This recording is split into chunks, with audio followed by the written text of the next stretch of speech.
Hello there guys and welcome back to the channel. So I already did Gore the God Butcher deep dive breakdown, and now it's time to get to Valkyrie. And I must say that out of the both champions coming out next month, the initial thoughts are definitely that Valkyrie is going to be the better one. Now that is just initial thoughts, by no means final analysis. There's still tons to be seen. CCP gameplay, we need to get the champion ourselves, playtest, and see how they fit in the contest and how their numbers actually look like, because deep dives always have somewhat misleading numbers. But if we're talking about first impressions, and I'm definitely much more interested in Valkyrie as a champion over Gore the God Butcher, which is kind of unfortunate to be honest, because Gore is kind of like an epic character. But let's get to Valkyrie. So she's a skilled champion, and her abilities are going to be based around manipulating a combo meter. She will have very interesting ability to basically invert, and once again, where are those hits? Did I take the screenshots? Here you go. She's gonna have the ability to invert her combo meter, and basically as you hit the opponent, decrease the count in your combo meter, because she's gonna kind of work like a reverse void in a sense. Every time you pass a combo of 10, you're gonna gain a pierce buff, and every time you go below a combo of 10, she's gonna gain a bulwark buff. And you want to do that up to 3 times to kind of like max ramp her initially. So the entire thing is going to be based around hitting opponent's block, with which she has an intimidate debuff to help her with on level 3 and heavy attack to be able to hit opponent's block more. And then she can also do extra damage through block. She can gain power through block. But the ramp up is basically straightforward. You want to get past a combo of 10, below a combo of 10, past a combo of 10, below a combo of 10. And you do that by finishing your combos with light or medium attacks, which is how you get to invert them. No, wait, finishing your combos with light attacks, I think. Or medium. Either way, always active. Valkyrie gains 1+1 combo meter when striking into opponent's block, as well as 1.10% of her max power. So she gains power striking opponent's block, even during her special attacks, which is kind of cool. When striking into her opponent's block with 3 or more passive pierce effects, her mythical sword cuts through their defenses and inflicts instant bleeds, which is, nice additional source of damage when you strike the block. When affected by non-damaging debuff, Valkyrie's Conviction gives her up to 90% of chance to purify, scaling with her block proficiency. Now, this is somewhat unfortunate, because obviously it's going to be dependent on how many of these bulwark buffs you have, so the Purification ability is not necessarily going to be overly powerful initially. And also the fact that it goes up to 90% means that it can't be fully 100% reliable. So she's not going to be necessarily your purifier, and it's only works against non-damaging debuffs. As far as skill purification abilities go, this is enough to make her annoying to fight against her, but it is not enough to make her reliable offensive utility to possess. So, I don't take this ability for too much as it is, especially because even later on in the fight, she has no additional way how to clear those buffs if some get through. So I'm not the biggest fan of that. Also, you do have a combo shield that, can protect you from losing combo. You get one at the start of every fight. You can gain additional ones in level 3 as well.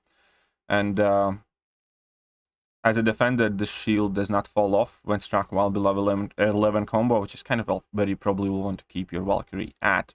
So here we can see that on those blocked hits, you can deal quite a substantial amount of extra damage with that passive bleed, even for the 4-star there. There's the Purification ability, so she inverts her combos based on how you finish your basically 5-hit combo.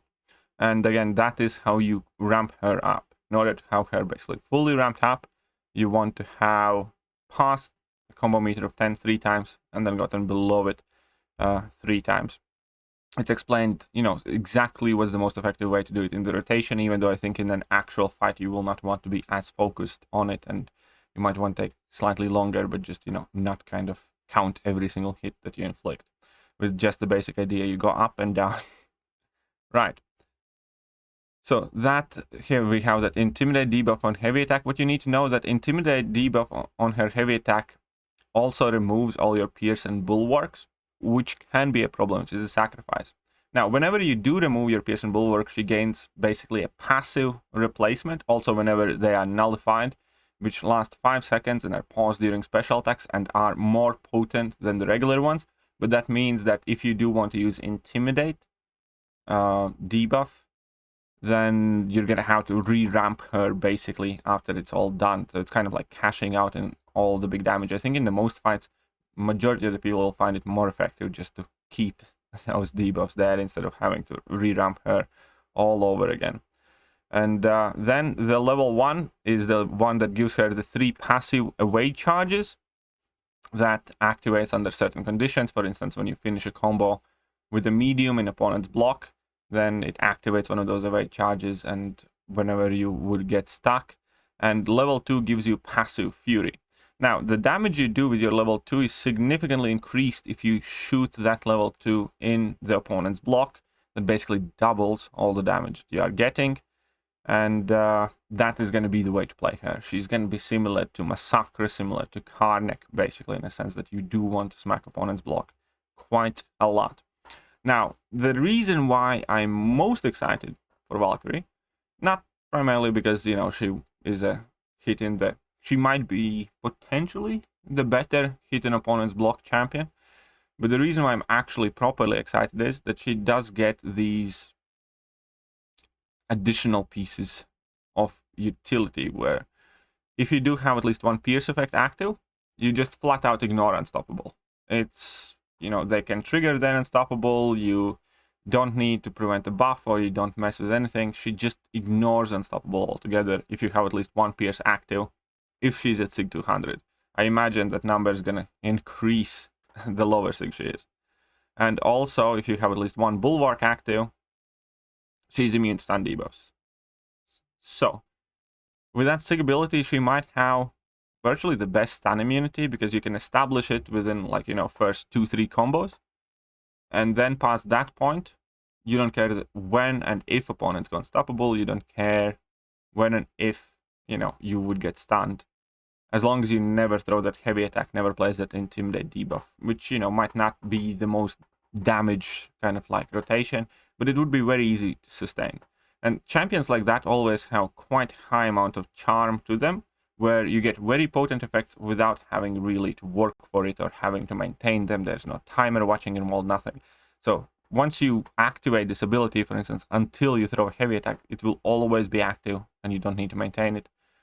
And I think that, yeah, immunity to Unstoppable works around in many situations when typically a lot of Unstoppable counters don't.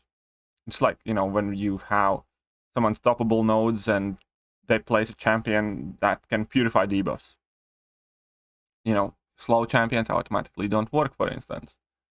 Or when you have Captain America Infinity War, but it's dealing with passive Unstoppable. The fact that you just ignore Unstoppable, period, it's quite unique, quite niche, but also very effective. Also, her damage overall looked quite good. Hitting opponent's block here, you can see, you know, easy 20k hits in opponent's block with some additional bleed damage there inflicted, and that is a fairly multi-hit special attack. So if you do go for full damage rotations, it didn't look too bad. So out of both champions, the one that I can see being useful in different game modes, for instance, I don't know, Alliance War, or something like that, I think that's definitely Valkyrie. Because, yeah, you again, kind of like with Hercules, completely forget that you might get stunned. Except in this case, there's absolutely no drawback. And you also completely ignore opponents' unstoppable abilities. Just imagine how awesome it would have been with all those unstoppable armor war meta, for instance, going on before. So yeah, definitely I'm 100% more interested in Valkyrie at the moment, at the first glance, than I'm with Gore. Dealing tons of damage through block, hitting opponent's block often bypasses a ton of their abilities and things that you need to worry about. The fact that she gains power through block obviously means that you can virtually spend entire fights like that. And yeah, Valkyrie definitely doesn't look like she'd be necessarily absolutely insanely game breaking. You know, I don't think she's going to be, you know, the next Kingpin or Nick Fury or something like that. But I do think that there is a place for her in the game. I think it is a very useful and worthwhile having niche to fill. And I can easily see her being a good champion to have for any kind of like larger, more established account. That being said, let's check out the synergies. And start off, Valkyrie starts the fight with one Bulwark buff.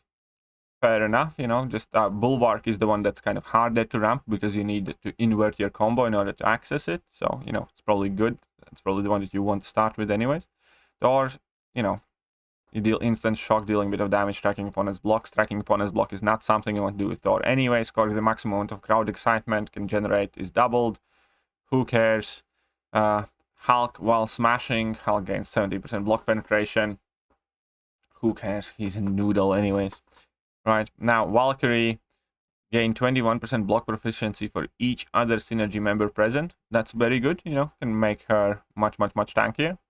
Odin, when Odin bestows one or more of his crossfight buffs, the recipient also receives additional Bulwark buff, increasing the block proficiency. I think this is quite cool, because you can get a 4th buff active, so that's neat. Hello, the first time in the fight Hell is at or below 50% of her max health, she triggers her personal physical resistance buff. Kind of take it or leave it, I think. Now we have Valkyrie with Mr. Negative. Whenever Valkyrie inverts or reverts her combo gain, she has a 30% chance to gain a dormant await charge. You know, it's kind of neat by the sound of it. Otherwise, you need level 3 or level 1 to get that done. And then Mr. Negative, converting light energy to dark, pauses all debuffs on the opponent for 2 seconds. Now, this I think is quite cool. I think it can be quite useful to extend the duration of those mega level 2 degenerations and get some extra damage in there. I think this one's quite neat. And obviously, Mr. Negative is a quite good champion. This one I think is quite huge. While Valkyrie has an equal number of Pierce and Bulwark buffs, she becomes unstoppable while charging her heavy attack. Again, it's only during heavy attack. Don't think it's particularly great for Valkyrie. But spending anti-metal or cryogenic charges pauses active equilibrium buffs for 11 seconds is quite huge. Because that was one of the most annoying things, where if you do want to use her special attacks and spend up her charges, you basically will guaranteed lose your guaranteed crits, unblockable, and whatever else you get. Now with this one,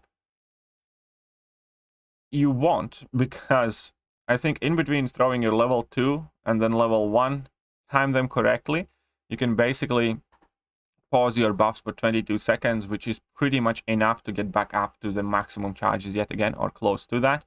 So I do think that this is actually quite huge for Misty Knight, and I'm very interested to test it out.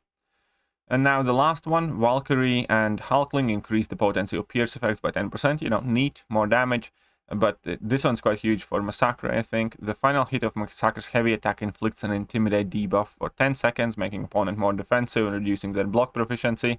And then you need to ignite your bat to use this effect again, which I think is very cool for Massacre, because you're just going to be, you know, having much easier time to ignite that bat. Every single fight, just start a fight, drop a heavy attack, and, you know, they're going to be blocking forever.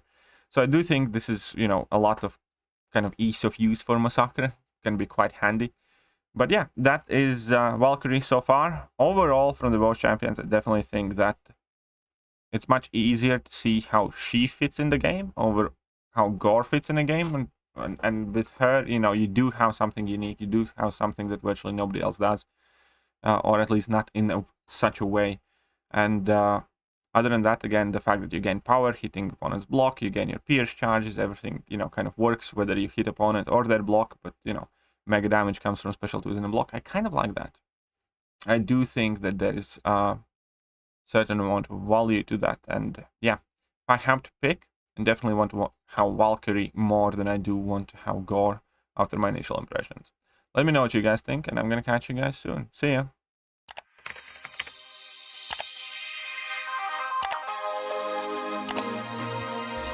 Hello there guys, and welcome back to the channel. So we have all the information about